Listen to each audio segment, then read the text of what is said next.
जिल्हा पुणे येथे पारधी समाजाच्या लोकांची घरे उद्ध्वस्त केली। त्या समाजाला आजपर्यंत या लोकांनी बहिष्कृत ठेवलं।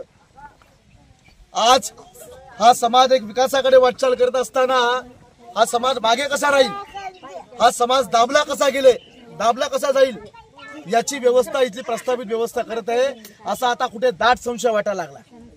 या माध्यमातून इथल्या तहसीलदारांना, इथल्या प्रांतांना, पुणे जिल्हा कलेक्टरांना, इथले स्थानिक आमदार, राज्याचे कृषी मंत्री दत्ता भरणे, राज्याचे उपमुख्यमंत्री अजित पवार यांना सांगणं आहे की तुम्ही लोकांनी गरिबांची घरे उद्ध्वस्त करायचा ठेका घेतलात काय? तुम्ही लोकांनी भटक्या विमुक्तांना पुन्हा भटकंती करायचा ठेका घेतलात काय?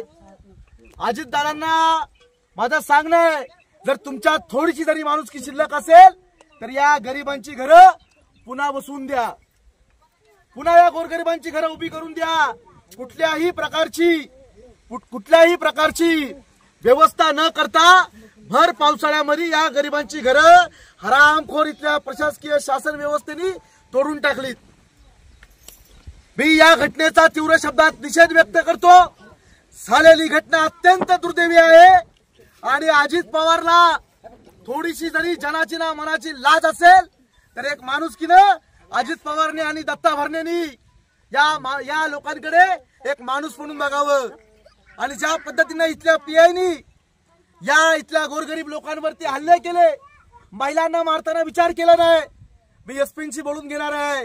हा जो माजलेला पीआय आहे इथला वरिष्ठ पोलीस निरीक्षक, या हरामखोरावरती सुद्धा कारवाई झाल्या पाहिजे आणि जोपर्यंत यांना यांच्या हक्काचा निवारा, यांना यांच्या हक्काचं घर मिळत नाही तोपर्यंत आम्ही यांच्या सोबत लढा आणि संघर्ष देऊन वेळ प्रसंगी मंत्रालयाच्या समोर आंदोलन करावं लागलं तरी चालेल, वेळ प्रसंगी आत्मदहन करण्याची वेळ आली तरी करू, परंतु या गोरगरिबांच्या न्याय हक्कासाठी, निवारासाठी, घरासाठी आम्ही या महाराष्ट्रामध्ये एक लढा उभा करू आणि संघर्ष करू आणि या गोरगरिबांना न्याय मिळवून देऊ।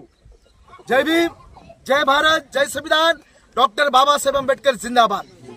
बाहेर काढले त्यामुळे दवाखान्यात देत नाही।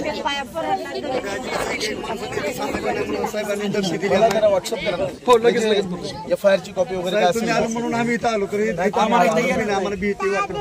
तुम्ही इथून नका बाय माणसाला बेसर घालायचं म्हणतात आम्हाला।